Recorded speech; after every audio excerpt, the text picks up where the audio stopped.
So the new normal. Mohamed El-Erian, who is co-CEO of PIMCO, it's a big bond fund on the Pacific Coast, he talks about the new normal. And the new normal is that we are now in a debt deleveraging cycle. In other words, people are trying to get rid of their debt just because they're scared to death.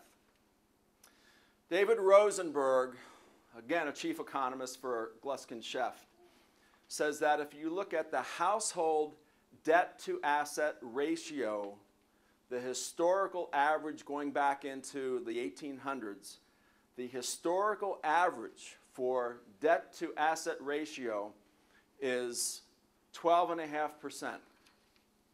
In 2007, it was 23%. Why? Because in the 90s and the 2000s, people kept borrowing. Their debt load increased. So 23%. Now you're way above the mean, and in statistics, there's such a thing as the regression to the mean, which means that over time, whatever your highs and lows are, they're eventually going to converge back to that mean. They're going to regress to the mean. So in 2007, it was 23%. 2010, it came down. It's coming down to 20%, which means that people are deleveraging. They are unwinding their debt. They're trying to lower their debt load. But to get back to the historical mean of 12.5%, we have to delever an additional $6 trillion. We've delevered about $1.5 trillion. We have to delever an additional $6 trillion. So if you look at that, that gives you an idea of what could be coming in the future. And that means more of the same than what we've had in the last couple of years, because a lot of people are very anxious about their debt, they're very concerned about it, and they're trying to do things about it. And so you have this deleveraging that's occurring. The savings rate is up. I can remember back in the early part of the century, savings rate was non-existent or 0.5%. Now it's at 6%. Why? Because everybody is concerned about their debt. They're becoming more frugal. They're thinking, they're not sure what's going to happen next. We've had this recession, we're going to have a double dip, we're going to go into a depression. Probably not. We just have a recession, it's going to be a little bumpy. So we've come down, we're probably going to be bumping along the bottom for a while, but things will start picking up. There are people who have a lot of money on the sidelines, there are a lot of companies that have a lot of money. There might be some merger and acquisition activity coming up. So I don't know what's going to happen there. Rick's going to give you all that prognosis because he's the expert on that.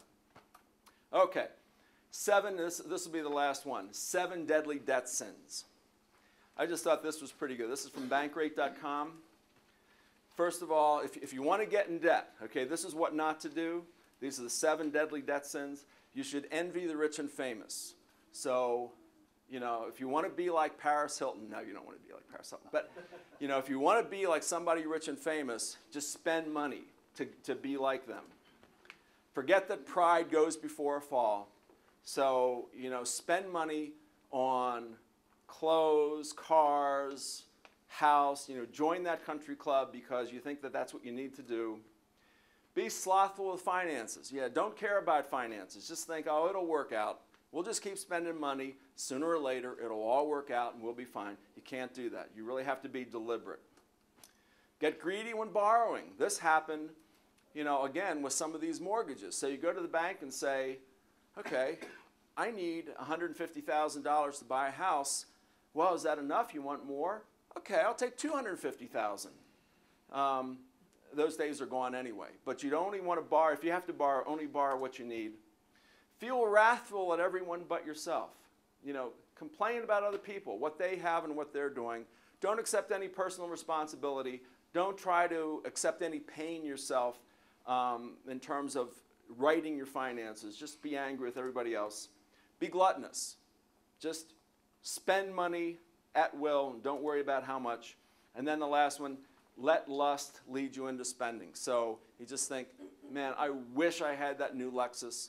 I wish I had that big house. I wish I had this. I wish I had that. And that's the lust that's going to get you into trouble.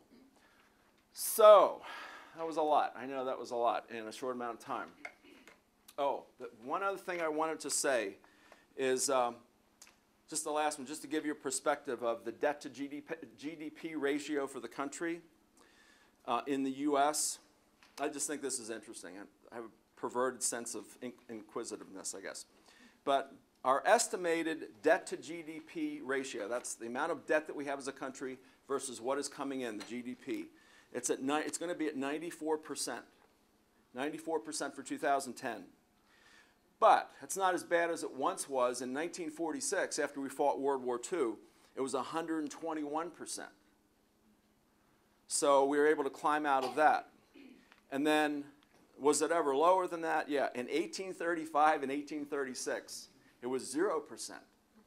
So they were truly the good old days. Okay, any questions? I know what time is this over, Ryan? 10:30, 10:35. Okay. Now we have time for a couple of questions if you have any. Can we get a bailout?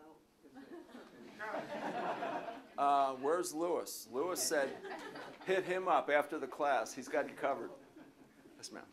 How do you determine, okay, with your debt to income ratio, how do you set a goal? And how do you know that that goal is feasible to attain in a certain amount of time? You know, if I have a 37% pulling it out of the air, Right.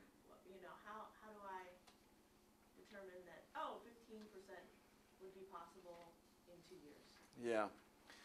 A couple of things. First of all, there are two well-known Christian finance guys, Dave Ramsey and Clark Howard, and they both advocate unwinding all your debt, okay? And Dave Ramsey actually has, Clark Howard probably does too, but he actually has I don't know how many steps it is, but he has a plan for unwinding the debt. And you can do it a couple of ways. First of all, if you know what your debts are, you know, you have a list of your debts, and let's just say you have, just throw some numbers out, if you have a debt of $3,000, you have a balance of $3,000 on one loan at, let's say, 7%. And that's the highest interest rate that you have. So you could either say, we're going to attack that one first, because that has the highest interest rate, or Dave Ramsey says what you should do is attack the smallest loan first to gain some momentum. But that's really what you have to do. You have to put a plan together for starting to unwind that debt. And in some cases, I didn't want to bring this up, but in some cases, you may say, look, you know, we're concerned about this debt. It's affecting our family. It's affecting our lives. We've got to start unwinding our debt. Or if you really want to be sophisticated, you can say we need to start delevering.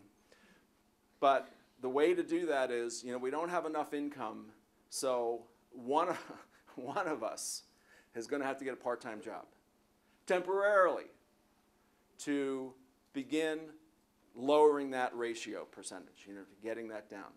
But once you know where you stand, then it's a matter of coming up with a plan. How are we going to do this? And part of that may be, you know, looking at a budget, tightening the budget, because you just can't keep adding more debt when you're trying to lower your debt. Anything else?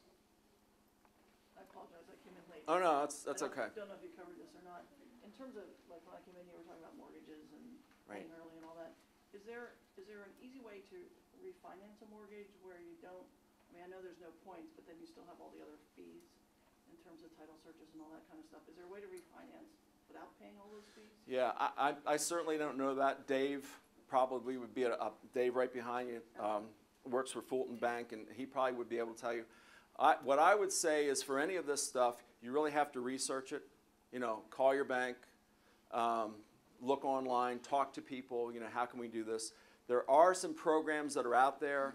The government has had some programs, some of them haven't worked, but in order to qualify, you have to be behind your payments for like 60 or 90 or 120 days, something like that. So the best thing to do is, you know, talk to your bank, and your banks are great.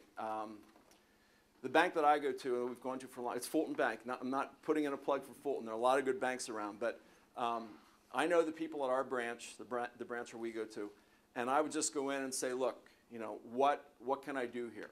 And they're the best ones to tell you. You can give you some options. You can do this, this, this, or this. They're the best ones to talk to in that. Because these situations and these programs are changing almost on a daily basis. So you can't say, well, this is what I did 5 years ago. You can't even say this is what I did 5 months ago. Because the programs with the banks and the financial industry are just changing too quickly. So you really need to talk to people who are, you know, in the trenches and know what's going on.